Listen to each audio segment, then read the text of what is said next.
India आघाडी संयुक्तपणे जाहीरनामा प्रसिद्ध करणार असल्याची माहिती सूत्रांनी दिली आहे। इंडिया आघाडी एकत्र असल्याचा संदेश देण्यासाठी एकत्र जाहीरनामा प्रसिद्ध करण्यात येणार असल्याचं समजतंय।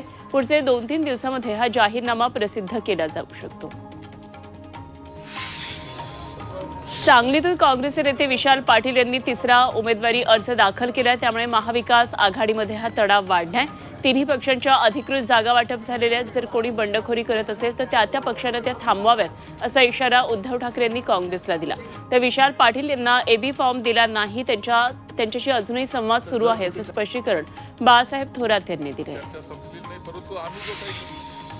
संजय राऊत सांगलीमध्ये आधीच गोंधळ घालून गेलेले आहेत अशी टीका काँग्रेस नेते विशाल पाटील यांनी केली। शेतकऱ्याच्या मुलाचा बळी जाऊ नये ही आमची भूमिका आहे अशा शब्दांमध्ये त्यांनी चंद्रहार पाटलांना साथ घातली। सांगलीमध्ये भव्य रॅलीद्वारे शक्ती प्रदर्शन करत विशाल पाटलांनी जाहीर सभा घेतली। या सभेत वसंतदादांच्या आठवणीमध्ये ते भावूक झाले होते। काँग्रेसचे नेते बाळासाहेब थोरात यांनी सांगलीचे ठाकरे पक्षाचे उमेदवार चंद्रहार पाटील यांना प्रत्युत्तर दिले। सांगलीमध्ये कुणाची मुलं शेतकऱ्यांचे नाहीत असा सवाल बाळासाहेब थोरात यांनी विचारला। शेतकऱ्याचा मुलगा खासदार व्हायला नको हे काँग्रेसनं उघडपणे सांगावं असं थेट आव्हान चंद्रहार पाटील यांनी केलं होतं। यावर बोलताना सांगलीमधले सर्व मुलं ही शेतकऱ्यांचीच मुलं असल्याचं थोरात म्हणाले। सांगलीची जागा काँग्रेसची ही नैसर्गिक जागा आहे, त्यामुळे कार्यकर्त्यांच्या भावना असणं साहजिक आहे। मात्र विशाल पाटील हे चुकीचं पाऊल उचलणार नाही त्याची काळजी घेऊ अशी भूमिका बाळासाहेब थोरात यांनी घेतली आहे। तर वसंतदादा पाटलांनी कधीच काँग्रेसची बेईमानी केली नाही, ती परंपरा सोडून विशाल पाटील वेगळी भूमिका घेणार नाही तसं संजय राऊत यांनी म्हटलंय। विशाल पाटील हे माझ्या माहितीप्रमाणे काँग्रेस खासदार अशोक चव्हाण यांनी विशाल पाटील यांच्या बंडखोरीचं समर्थन केलंय। विशाल पाटील हाडाचा काँग्रेस कार्यकर्ता आहे, त्याच्यावर अन्याय होत असल्याचं ते म्हणाले। तर राज्यातील काँग्रेस नेतृत्व हे कमकुवत असल्यानंच काँग्रेसच्या जागा दुसरीकडे जात असल्याचं म्हणत त्यांनी नाना पटोलेंवर निशाणा साधला।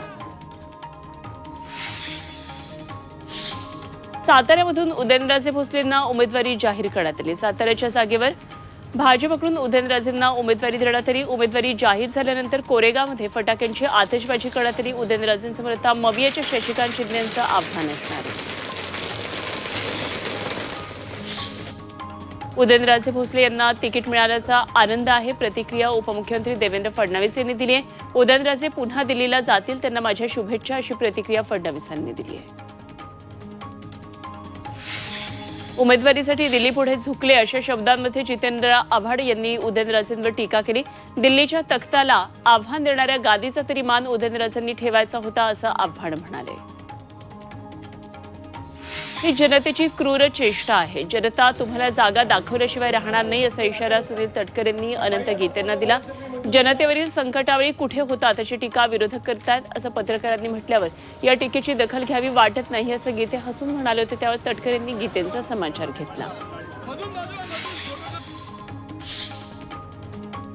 रत्नागिरी सिंधुदुर्ग जागेवरून शिवसेना आणि भाजपमध्ये जोरदार रस्सीखेच सुरू आहे। यामध्ये आता किरण सावंतांनी उमेदवारी अर्ज घेतल्यानं राजकीय वातावरण चांगलंच तापलंय। नारायण राणे यांना उमेदवारी जाहीर न होण्यामागे काही नागपूरच्या अदृश्य शक्तींचा हात आहे असा दावा शिवसेना उद्धव ठाकरे पक्षाचे आमदार वैभव नाईक यांनी केला। शरद पवारांनी बाहेरील पवार असा केलेला उल्लेख हा अजित पवारांच्या चांगला जिव्हारी लागल्याचं दिसतंय। अजित पवारांनी बारामतीमध्ये भाषण करताना शरद पवारांना उत्तर दिले, नवा काळ आहे, 4 दिवस सासूचे संपले, आता सुनेचे 4 दिवस आले, त्याचबरोबर किती दिवस बाहेरची करणार, 40 वर्ष झालं तरी बाहेरची, किती वर्ष झाल्यावर घरचे असा सवाल अजित पवारांनी केला। बारामतीमधून अजित पवारांनी 3 उमेदवारी अर्ज घेतल्याची माहिती मिळते। सुनेत्रा पवार, अजित पवार आणि पार्थ पवार यांच्या नावानं अर्ज घेण्यात आलेत, तर अजित पवार हे डमी म्हणून अर्ज भरणार असल्याची माहिती सूत्रांकडून मिळते। सुनेत्रा पवारांचा अर्ज बाद झाला, खबरदारी म्हणून पर्यायी उमेदवार अजित पवार अर्ज भरणार असल्याची चर्चा आहे। निवडणुकीच्या काळानंतर पवार कुटुंबातील संबंध सुधारू शकतात असं सूचक विधान सुनेत्रा पवार यांनी केलं। मूळ पवार यावरून दावे प्रतिदावे आणि वैयक्तिक टिप्पणी सुरू आहेत, त्यावर बोलताना सुनेत्रा पवार यांनी हे विधान केलं। निवडणुकीच्या काळात दावे प्रतिदावे आणि वैयक्तिक टिप्पणी ही होत असते असं त्या म्हणाल्या। बारामतीमध्ये शरद पवार पक्षाच्या सुनंदा पवार यांनी अर्ज घेतला। बारामतीमध्ये एकीकडे अजित पवार गटाकडून खबरदारी घेतली जात असताना शरद पवार पक्षाकडूनही सावध पावलं टाकली जात आहेत. रोहित पवारांच्या आई सुनंदा पवार या उमेदवारी अर्ज भरणार असल्याची माहिती सूत्रांनी दिली आहे. सुप्रिया सुळे यांचा उमेदवारी अर्ज बाद झाल्यास सुनंदा पवार या पर्यायी उमेदवार असतील. महाविकास आघाडीचे 3 उमेदवार 18 एप्रिलला एकत्र अर्ज भरणार आहेत. सुप्रिया सुळे, डॉ. अमोल कोल्हे आणि रवींद्र धंगेकर तिघेही एकत्र अर्ज भरणार आहेत. यावेळी शरद पवार, जयंत पाटील, संजय राऊत, बाळासाहेब थोरात, अजित फटके उपस्थित राहणार आहेत आणि त्याचबरोबर या तिन्ही उमेदवारांच्या प्रचारासाठी पुण्यामध्ये भव्य सभा घेण्यात येणार आहे. सोलापूर लोकसभा मतदारसंघाचे उमेदवार राम सातपुते यांनी उमेदवारी अर्ज दाखल केलाय. माढा लोकसभा मतदारसंघाचे उमेदवार रणजितसिंह नाईक निंबाळकर यांनी त्यांचा उमेदवारी अर्ज दाखल केलाय. दरम्यान सोलापूरमध्ये राम सातपुते यांच्या रॅलीमध्ये उपमुख्यमंत्री देवेंद्र फडणवीस, भाजपसह महायुतीचे पदाधिकारी आणि कार्यकर्ते सहभागी झाले होते. माढा आणि सोलापूर लोकसभेच्या दोन्ही जागा निवडून आणायचा असा विश्वास देवेंद्र फडणवीस यांनी व्यक्त केला. राम सातपुतेंना मतदान केलं की नरेंद्र मोदींना मिळतं. त्यांच्या योजनांमुळे 25% लोक गरिबीच्या बाहेर आलेले आहेत असंही ते यावेळी म्हणाले. माढा लोकसभेसाठी धैर्यशील पाटील यांनी अखेर आपला उमेदवारी अर्ज दाखल केला.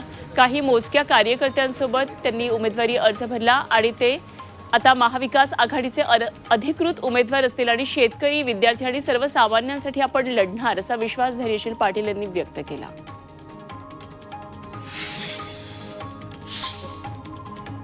माढा लोकसभा मतदारसंघाचे भाजप उमेदवार रणजितसिंह नाईक निंबाळकर यांनी उमेदवारी अर्ज दाखल केला. यावेळी आमदार बबनराव शिंदे, शहाजी पाटील, संजय शिंदेसह आमदार जयकुमार गोरे उपस्थित होते.